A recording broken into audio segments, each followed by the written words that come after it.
ගොඩක් කට්ටිය try කරන්නේ බර අඩු කරගන්න. හැබැයි බර වැඩි කරගන්න මාර කට්ටක් කරන පිරිසකුත් ඉන්නවා.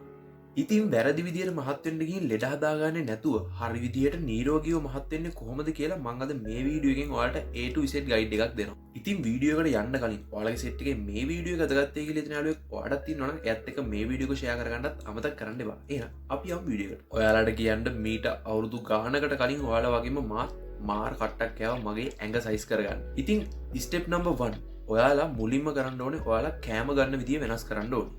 ඉතින් නිරෝගීව මහත් වෙන්න නම් ඔයා දවසකට වැය කරන කැලරි ප්‍රමාණයට වඩා වැඩි කැලරි ප්‍රමාණයක් ඔයා දවස ඇතුළත ඔයාගේ ශරීරයට එකතු කරගන්න ඕනේ. හැබැයි ඒක ඔයා කරන්න ඕනේ සීනි කෑම වලින්වත් තෙල් කෑම වලින්වත් නෙමෙයි. එහෙම මහත් වෙන්න ගියොත් එම අන්තිමට ඔයාට නැති ලෙඩත් හදාගෙන තමයි නතර වෙන්න වෙන්නේ. ඔයා මේකෙදි කැලරි ඝනත්වය වැඩි කෑම වලට මුල් තැන දෙන්න ඕනේ. බත්, අලබතල වගේ කාබ්ස් වැඩි ආහාර සහ රට කජු, වෝල්නට්, තල සහ අලිපේර වගේ සෞඛ්‍ය සම්පන්න මේදේ සහිත ආහාර ඔයාගේ ආහාර වේලවලට වැඩිපුර එකතු කරගන්න ඕනේ. ඔයාගේ මාංශ පේශි වර්ධනය වෙන්න නම් ප්‍රෝටීන් කියන්නේ වැදගත් සාධකයක්. බිත්තර, මස්, මාළු, කිරි, පියලි සහ ඇට වර්ග කියන්නේ හොඳ ප්‍රෝටීන් කෑම. ස්ටෙප් නම්බර් 2 වර්ක්අවුට් කරන්න පටන් ගන්න. මහත් වෙනවා කියලා කියන්නේ බඩ වැඩි කරගන්නවා කියන එක නෙමෙයි.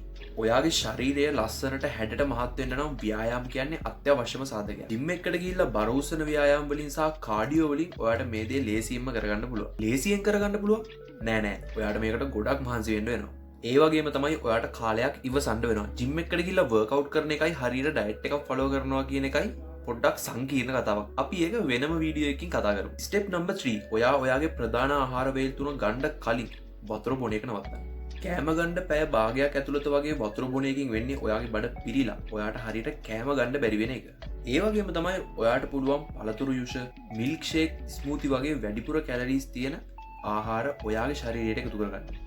ස්ටෙප් නම්බර් 4 පැය 7-8 අතර හොඳ නිින්දක් ගන්න try කරන්න. ඔයා මොන සෙල්ලම් දැම්මත් වැඩක් නැහැ ඔයා මේ දේ හරියට කරන්නේ නැත්තම්. මොකද ඔයාගේ බොඩි එකේ පටක වර්ධනය වෙන්න පටන් ගන්නේ ඔයා නිදා ගන්නකොට. ඒ වගේම තමයි අධික ආතතිය නිසා සමහර අයගේ බර වේගෙන් අඩු වෙන්න පුළුවන්.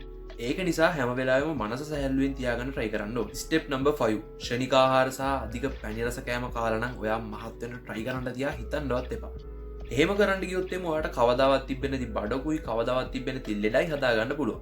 ඒ වගේම තමයි වෙළඳපොලේ තියෙන එක මහත් වෙන්න කියලා හදලා තියෙන බෙහෙත් වර්ගයි, දියර වර්ගයි බොන්න යන්න එපා. ඒ වගේ දේවල් වලින් ඔයාගේ වකුගඩු සහ අක්මාව කියන දේවල් වලට හානි වෙන්න පුළුවන්. ඉතින් නිරෝගීව මහත් වෙනවා කියන්නේ එක රැයකින් කරන්න පුළුවන් දෙයක් නෙමෙයි. ඒකට කාලයක් ගත වෙනවා. මේකට ඔයාගේ ඉවසීම සහ කැපවීම අත්‍යවශ්‍ය සාධකයක්.